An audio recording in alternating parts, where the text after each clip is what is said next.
Ce podcast vous est présenté par le laboratoire CNRS Scalab de l'Université de Lille.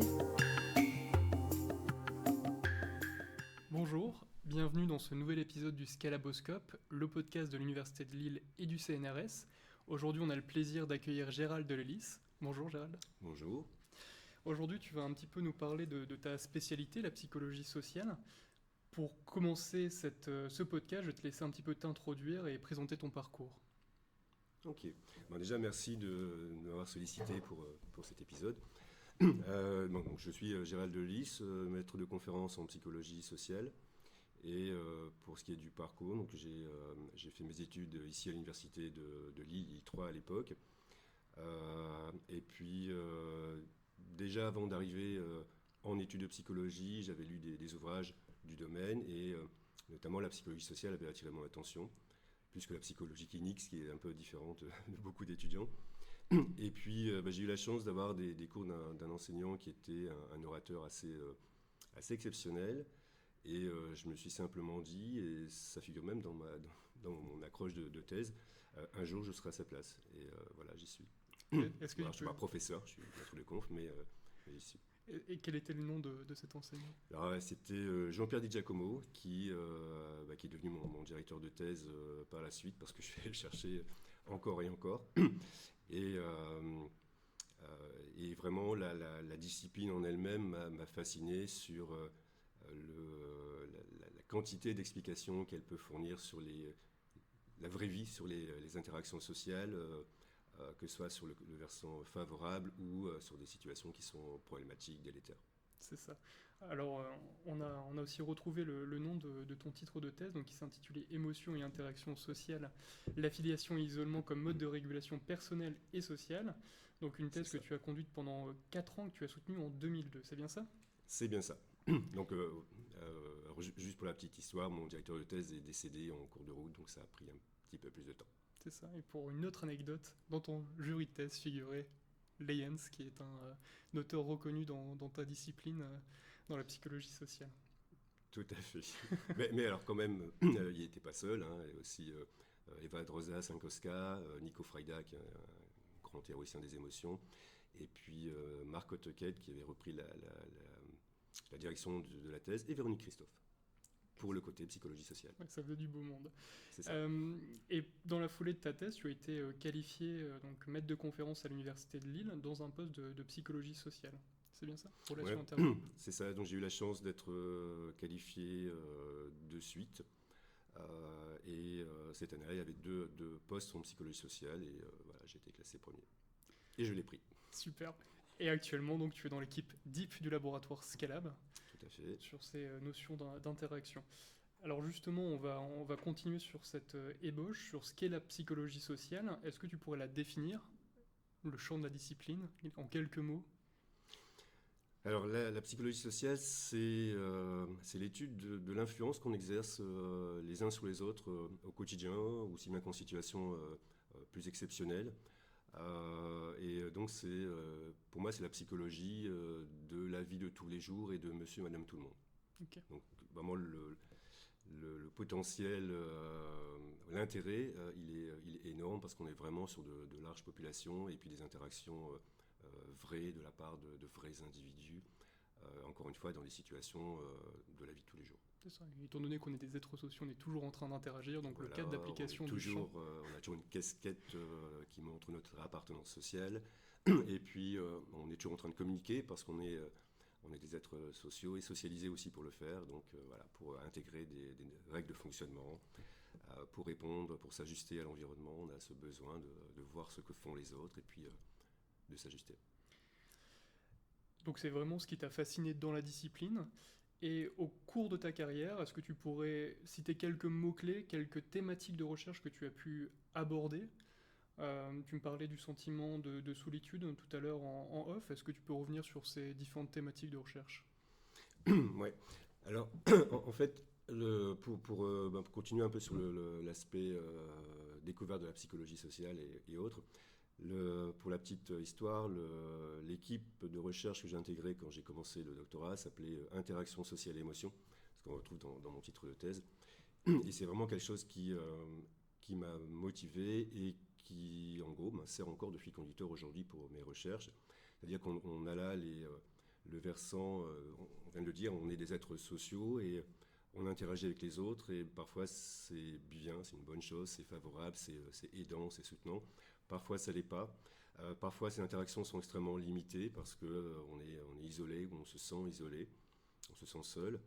Et puis tout le registre des émotions, c'est aussi à la fois, moi je dis souvent, c'est un aimant social, c'est un ciment social, les émotions.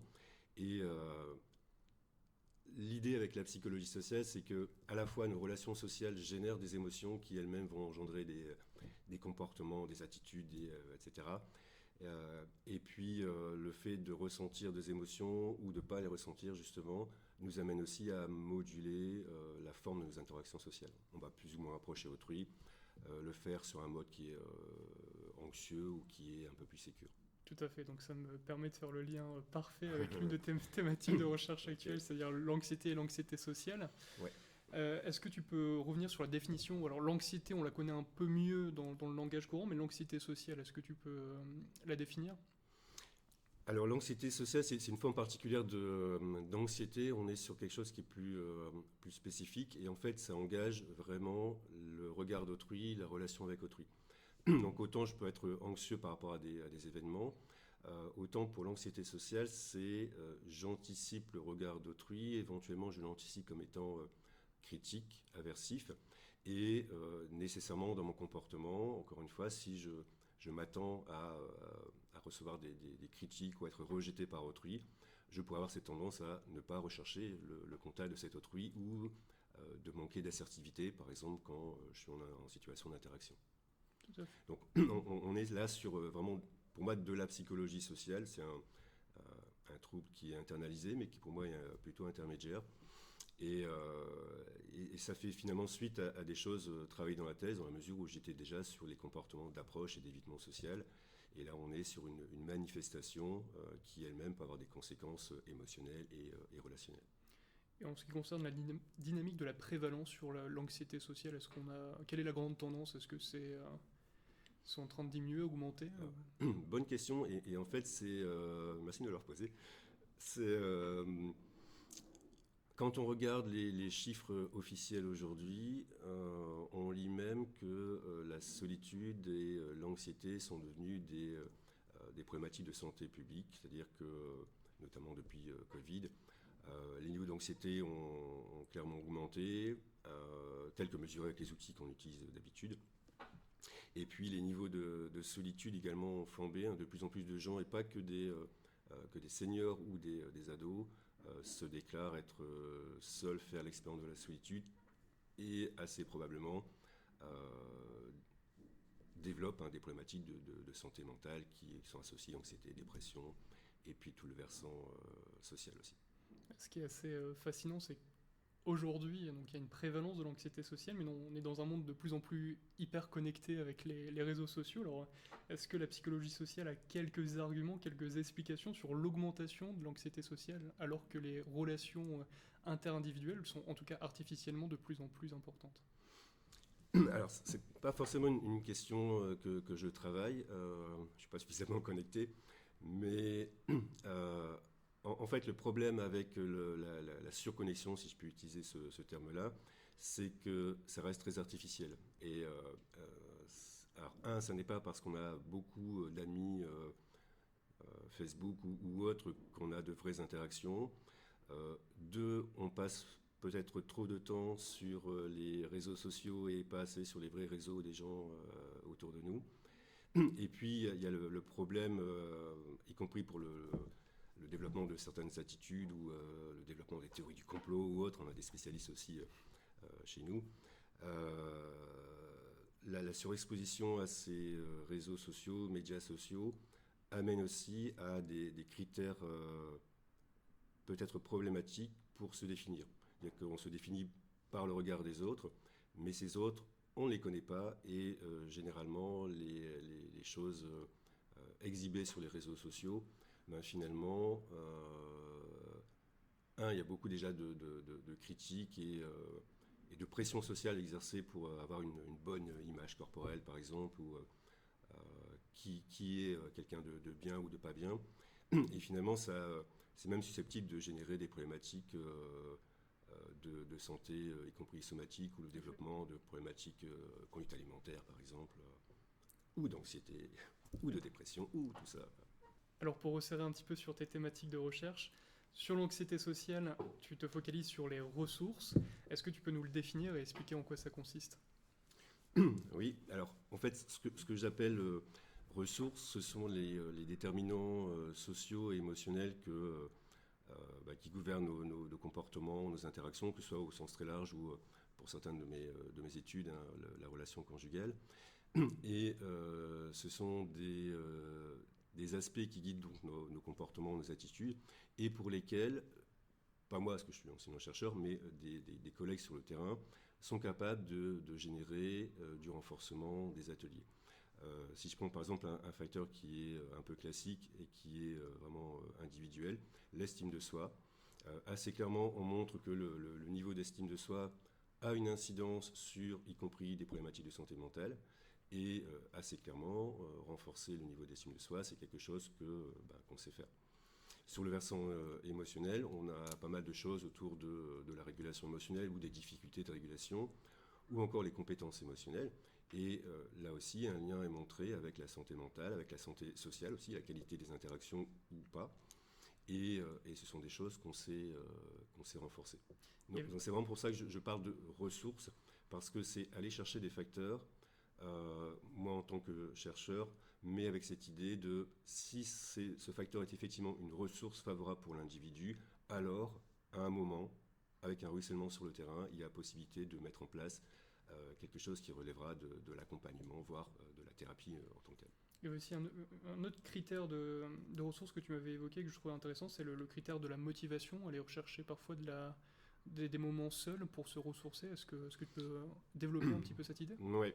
Alors, en fait, parmi les différentes ressources individuelles, et donc ces éléments qui guident le comportement, il y a évidemment la question de la motivation.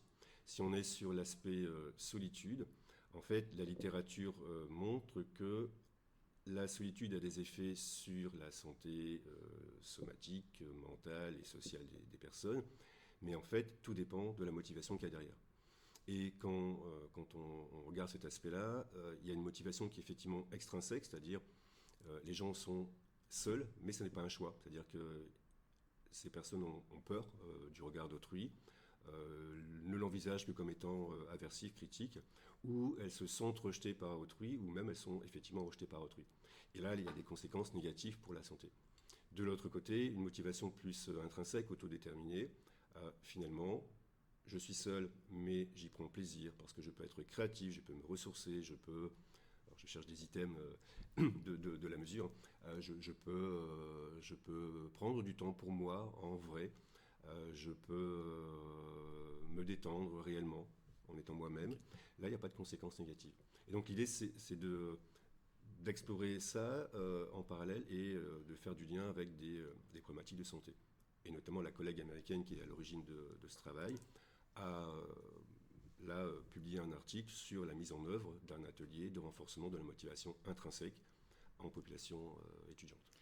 Alors, un des points que j'essayé de rebondir, c'est sur ces questions d'échelle de mesure, justement, parce qu'une partie aussi du travail de chercheur s'appelle la psychométrie, c'est-à-dire la science des tests, essayer d'avoir des bons outils de mesure pour pouvoir aller aborder toutes ces questions de recherche. Et est-ce que tu peux nous décrire un petit peu en quoi ça consiste, et peut-être un exemple, et pourquoi c'est déterminant quand on s'intéresse à la qualité de la mesure ? Alors, sur cette question des mesures, on a parfois le problème d'avoir des outils classiques et qu'on est quasiment tenu d'utiliser dans nos recherches. Sinon, on nous dit pourquoi vous n'avez pas utilisé cette mesure-là. Et en fait, ces mesures sont parfois traduites un peu sans validation. Parfois, elles sont simplement anciennes. Et donc, les items ne correspondent pas à la réalité. L'exemple qu'on évoquait tout à l'heure, c'était celui d'un l'item sur l'anxiété sociale. J'ai peur ou j'ai pas peur d'entrer dans une cabine téléphonique. Je pense que d'ici 5 ans, plus personne ne saura ce qu'est une cabine téléphonique. Ou des items qui sont formulés avec des phrases canadiennes, avec des choses un peu particulières. Ou encore certains outils, de par des événements sociaux, je pense à notamment Covid, confinement, etc., ne sont plus forcément valables. C'est-à-dire que les mesures d'anxiété utilisées auparavant, généralement, quand on les emploie aujourd'hui, les scores observés sont supérieurs. Et du coup, ça veut dire quoi?